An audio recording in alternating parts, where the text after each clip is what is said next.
Bonjour à tous. Premièrement, merci pour la participation d'hier au meeting. C'était vraiment très enrichissant, comme on a pu le voir dans les groupes WhatsApp, dans les commentaires TikTok, LinkedIn, YouTube et Facebook. Je fais la vidéo maintenant pour pouvoir véhiculer un message très important qui concerne exactement vos candidatures.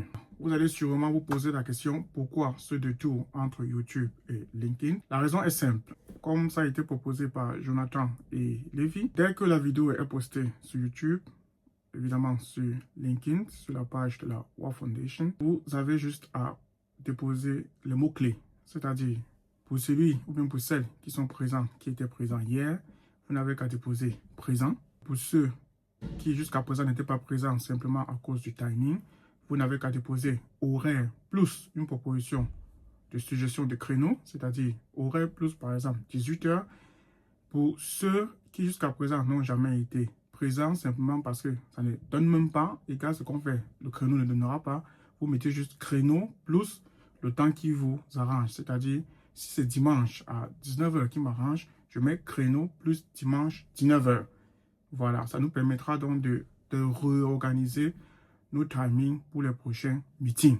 Et par conséquent aussi, je viendrai donc répondre sur le message de LinkedIn où je vous enverrai donc le PDF des 54 pages et aussi donc directement le protocole pour background, expérience, âge, langue parlée, ainsi de suite pour qu'on puisse donc lancer la candidature. Quand vous candidatez, quand vous postulez, alors on prend votre nom sur le CV directement. La première chose qu'on fait, on le lance sur un site professionnel, sur un site de recrutement professionnel. Et le seul, ou la plus grosse plateforme qui existe professionnellement parlant, c'est LinkedIn. Ça veut dire, au moment où on descend, vous devriez, même si ce n'est pas maintenant, créer un compte, ou du moins ceux qui sont déjà à l'intérieur, on devrait donc regarder votre profil sur LinkedIn.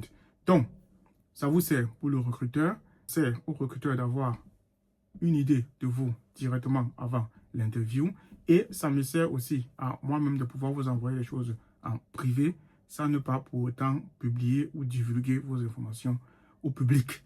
Et enfin, ce geste aussi, c'est un geste pour pouvoir aussi filtrer, pour que vous, de votre côté, vous pouvez vous montrer votre preuve de sérieux.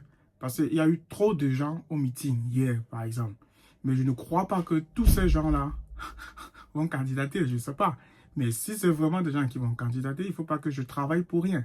Par conséquent, il faut que je travaille juste avec ceux qui sont sérieux. Et pour cela, on a déjà une forme de sérieux. Parce que toute personne qui est sérieux doit au moins avoir un compte de LinkedIn. C'est obligatoire. Ça n'a professionnellement aujourd'hui parlant dans le monde, la plateforme la plus puissante en ce qui concerne les professionnels, c'est LinkedIn. Donc, c'est obligatoire. Nous tous ceux qui veulent candidater, du moins, même si c'est votre première bourse, même si c'est votre première candidature, il y a des candidatures qui arriveront. Donc, automatiquement, il vous faudra un compte LinkedIn. C'est obligatoire. Donc, ça nous permettra donc déjà de commencer la candidature par vous, en updatant votre profil LinkedIn. Et par ricochet, donc, pour nos futurs échanges, donc, ça nous permettra, par exemple, pour le formulaire de confidentialité, ainsi de suite, je vous enverrai dans son page LinkedIn. Et ça nous permettra donc de communiquer pour la suite. Donc, voilà. Allez-y, likez, commentez par les mots-clés dont j'ai donné.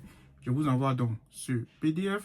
Je vous envoie donc ce formulaire de confidentialité où vous allez décrire donc vos backgrounds, vos expériences, vos langues parlées. Et ensuite, on continuera donc dans cette même lancée. Merci beaucoup et bon dimanche.